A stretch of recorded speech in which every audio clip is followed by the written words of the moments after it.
Greetings Kaiju fans, Titano here. In commemoration of the King of the Monsters' 65th birthday, we're presenting a revamped Kaiju profile on the original Godzilla.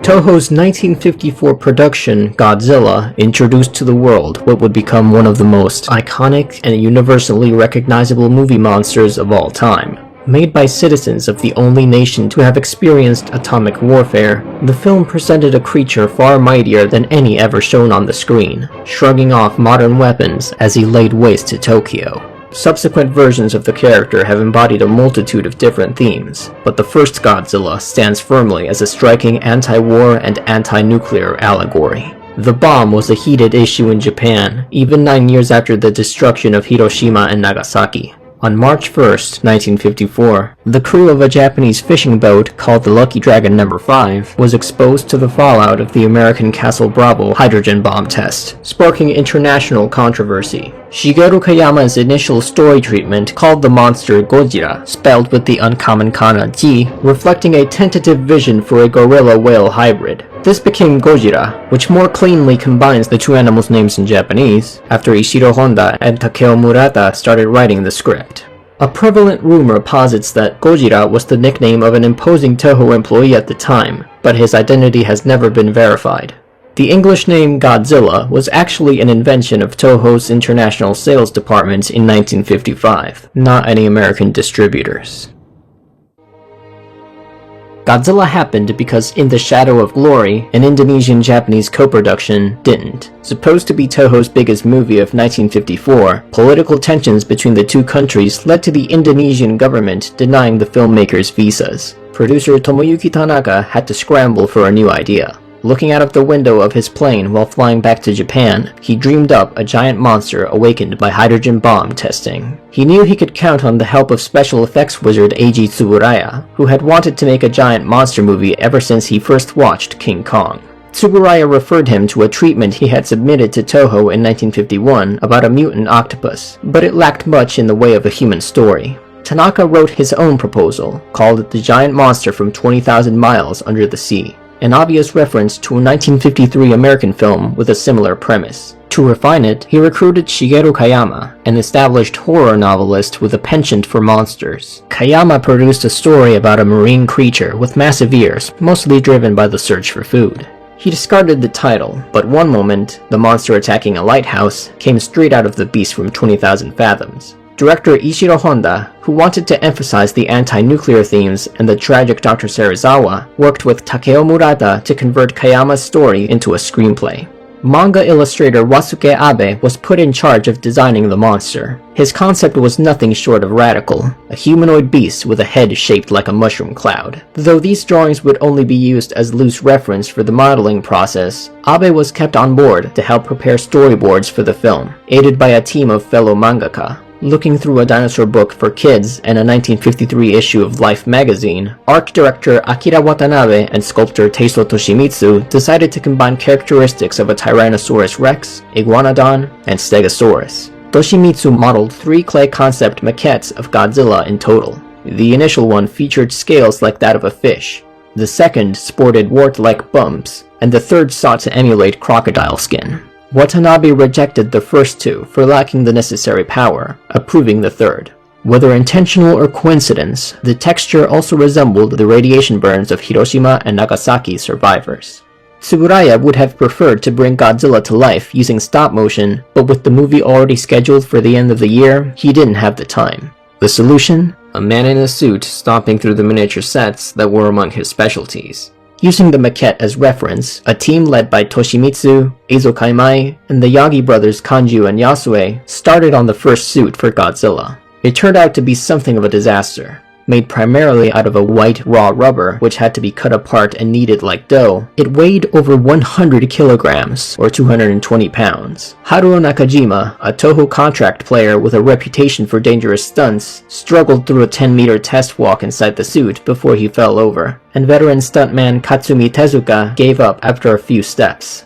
The modeling team tried again, taking 2 weeks to produce a better costume. The interior of the second suit was more actor-friendly, if only by degrees, and still extraordinarily heavy.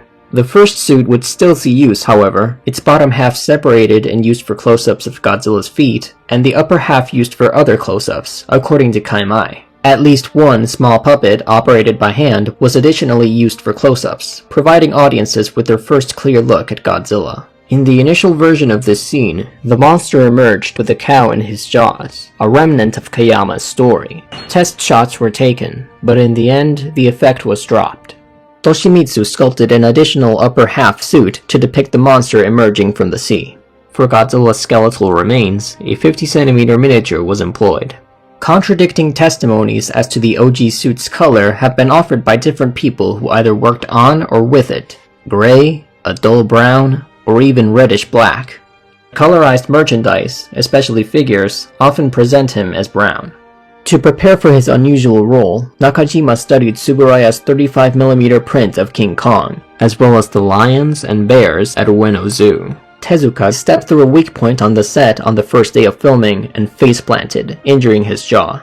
Depending on who you ask, Nakajima was inside the suit for most or all of Godzilla's scenes thereafter. He was filmed at 72 frames per second, which made Godzilla appear more ponderous when the footage was played back at the standard 24 frames per second. That approach called for an extremely bright lighting setup, which only added to Nakajima's suffering. He passed out on set several times and lost 20 pounds over the course of the production. As Ed Gotsuzeski noted in his landmark article on the making of Godzilla for Japanese Giants, the unwieldiness of the suit ultimately worked to the film's advantage. Although a man in a suit, Godzilla's movements were decidedly not human-like, because such action was impossible for the actors. In addition, the suit's stiffness and bulk also disguised the human shape inside, making a believable dinosaur image. When he first signed on to Godzilla, composer Akira Ifukube thought that the monster, being a reptile, should not roar at all. Honda explained it as another consequence of his mutation. Sound technicians tried modifying the cries of lions, tigers, and night herons, but everything they produced was still too natural. It was Ifukube who hit upon the idea of using a musical instrument, the contrabass. He unwound the E string and recorded his assistant drawing his hands across it with gloves covered in pine tar. The results are now legendary. Toho has made 2 replicas of the original Godzilla suit in the 21st century.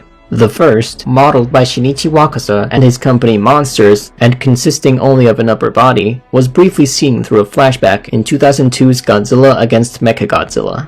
The suit was donned by actor Tsutomu Kitagawa, who portrayed Godzilla in nearly all of the films of the Millennium series. Having a smoother appearance compared to the original, the suit was often mistaken for CGI by fans, and even Gareth Edwards. The second, a full-body replica, debuted at Godzilla Fest 2018 in Hibiya. Master Kaiju modeler Yuji Sakai led the team that has worked on this suit, which has since appeared in a short film made for the Eiji Tsuburaya Museum, as well as an advertisement for Boss Coffee.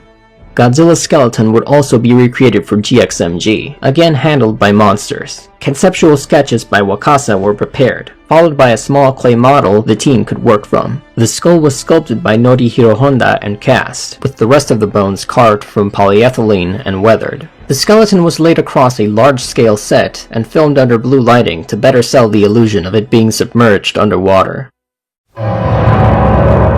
Following the mysterious sinking of the fishing trawler Eikomaru and the rescue ship Bingomaru, journalists gathered at Odo Island, just offshore of the Japanese mainland, where survivors had washed ashore. Their accounts of the ocean boiling and exploding caused an island elder to believe Godzilla, a legendary sea monster from their folklore, was responsible.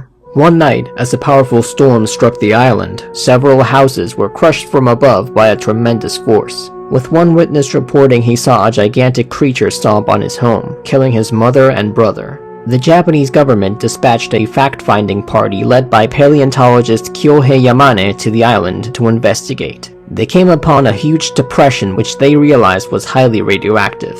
Inside it, Yamane found a perfectly intact trilobite, and concluded that the hole was actually the footprint of a giant creature. Before long, warnings sounded on the other side of the island. The research party rushed up a hillside and came face to face with Godzilla himself. The creature shrieked at the onlookers before walking back into the sea. In a special meeting at the Diet Building, Yamane set forth his theory that Godzilla had been living in a deep underwater cavern, potentially since the Jurassic period. While this explained the trilobite found in his footprint, the presence of strontium-90 in the sediment from the impression suggested that Godzilla had been roused from his peaceful existence and his habitat destroyed by recent hydrogen bomb testing in the area.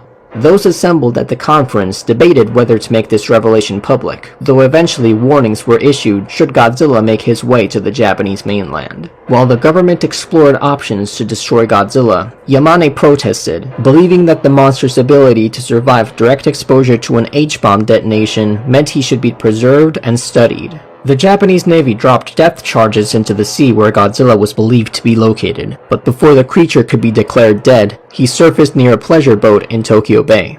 Godzilla soon came ashore in Shinagawa, smashing through the port area and dismantling a train before slinking back into the sea. Desperate countermeasures were enacted for Godzilla's inevitable return. Most citizens within proximity to Tokyo were evacuated, while a gigantic barrier of power lines carrying 50,000 volts of electricity was erected around the entire metropolitan area. The plan failed. He made his way through the heart of Tokyo, setting the metropolis ablaze and smashing through landmarks with his tremendous bulk. The monster's rampage continued until he upturned the Kachidoki Bridge and re-entered Tokyo Bay. Survivors of Godzilla's raid found themselves poisoned by the lethal radiation the beast left in his wake. After witnessing the devastation firsthand, Dr. Yamane's daughter Emiko chose to break a promise she made to her lifetime friend, Daisuke Serizawa. She told her fiancé, Hideo Ogata, that Serizawa had invented a chemical compound which dissolved oxygen molecules in water, liquefying all life caught within the reaction. With both believing this oxygen destroyer to be the only way to stop Godzilla, they traveled to Serizawa's laboratory and pleaded with him to let his invention be used against the monster. Serizawa adamantly refused, fearing that politicians would quickly turn the oxygen destroyer into something far worse than nuclear weapons if they knew of its existence. However, he relented after seeing a televised prayer for peace sung by a choir of schoolgirls from Tokyo. Touched by this message, Serizawa agreed to use his device only once against Godzilla and proceeded to burn his research notes. Serizawa, Emiko, Ogata, and Dr. Yamane, among others, traveled aboard a boat which located Godzilla on the seafloor under Tokyo Bay. Serizawa was determined to detonate the device himself, but Ogata, a trained diver, insisted on accompanying him. The two men descended to the ocean depths, where they came upon Godzilla resting. They carefully approached the monster before Serizawa had Ogata pulled back to the surface and finally activated the oxygen destroyer. Before he could be pulled up as well, Serizawa wished Emiko and Ogata happiness together and severed his line, ensuring the secret of the oxygen destroyer would die with him. Unable to withstand the chemical weapon, Godzilla's remains were liquefied. As those aboard celebrated the monster's demise and honored Serizawa's sacrifice, Dr. Yamane warned that as long as nuclear testing continued, another Godzilla would almost certainly awaken someday. The king of the monster's most recognizable power was his radioactive atomic breath, or incandescent light, as it was initially named. This breath weapon took the form of a white, vapor-like smoke, achieving temperatures high enough to melt metal and start raging fires which engulfed Tokyo. Though primarily a sea monster, Godzilla could spend extended periods of time on land. Godzilla employed his tail, his fangs, and his sheer brute force while tearing through Tokyo. The beast was impervious to tank and howitzer shells, while high-tension wires only briefly stopped his advance. And as Dr. Yamane put it, the very fact Godzilla survived exposure to a hydrogen bomb explosion is a testament to his resilience. The only weapon shown to have any real effect on Godzilla was the oxygen destroyer. In the original, it was so overpowering that it dissolved his body and left no trace of him behind. In the Kiryu Saga retcon, it withered away all but his skeleton. Godzilla first reached the public in the form of a live radio drama which aired on Nippon Broadcasting from July 17th to September 25th. The movie also received 5 different manga adaptations, 3 of which were reprinted together in 2014. Wasuke Abe, fittingly enough, wrote an illustrated science adventure picture story, Godzilla, published at least partially before the flick hit theaters. Reimesha published Kaiju Gojira shortly after the movie's release. Shigeru Sugiura offered a less than serious take in March of 1955 for Shonen Club. Monster picture story Godzilla was put out that same month in Bokura, wherein the monster looked like the classic outdated Charles Knight depiction of a T-Rex, but with an over-the-top spherical body. Shigeru Fujita's 1958 manga added an obnoxious reporter, probably a dig at Steve Martin, the reporter character inserted into the American version of the film. There's another intriguing retelling in Tomoyuki Tanaka's 1984 book, Definitive Edition Godzilla Introduction, which shows Godzilla's family wiped out by a hydrogen bomb test. What's more, these two illustrations depict him with smoother skin, indicating that he was scarred by the radiation. The original Big G has had a surprisingly limited presence in video games. His appearances only include CinemaScope Adventure Godzilla on the PC-88 and FM7, Godzilla Generations on the Dreamcast, Godzilla Trading Battle on the OG PlayStation, Godzilla Unleashed, Wii version only, and the mobile games Godzilla Kaiju Collection and Godzilla Defense Force. He also popped up in the RPG-style mobile games Monster Strike and Kairi Million Arthur back in 2013 and 2016, respectively. The first Gojiban live show since the beginning of its YouTube series introduced Shogoji, a Gandalf-like figure whose design resembles the first Godzilla. Using his telekinetic powers and a second, larger puppet, he took on King Ghidorah to defend Mothra's egg. Toho has returned to the 1954 film multiple times in rebooting the series, sometimes retconning its events to better serve the stories they want to tell. The Heisei series revolved around a second Godzilla who first attacked Japan 30 years after the original, ignoring the 14 other entries in the Showa series. In the finale, Godzilla vs. Destoroyah, he faced a colony of Precambrian crustaceans that were mutated by the Oxygen Destroyer. The original is also part of Godzilla 2000's continuity, although it's only mentioned in supplementary materials and not the movie itself. Godzilla vs. Megaguirus presented an alternate universe where Serizawa never used the Oxygen Destroyer against Godzilla, digitally inserting the Miregoji suit into shots from the original for the sake of consistency.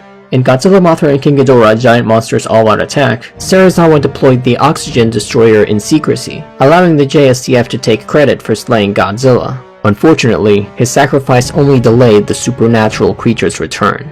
In Godzilla against Mechagodzilla, the Oxygen Destroyer left the original Godzilla's bones intact, allowing the JXSDF to use them as the framework for the anti-Godzilla mech, Kiryu. They incorporated DNA extracted from the bones into Kiryu's computer controls, with volatile results. That wraps up Wikizilla's Kaiju Profile on the original Gojira. Thanks for watching, and long live the king.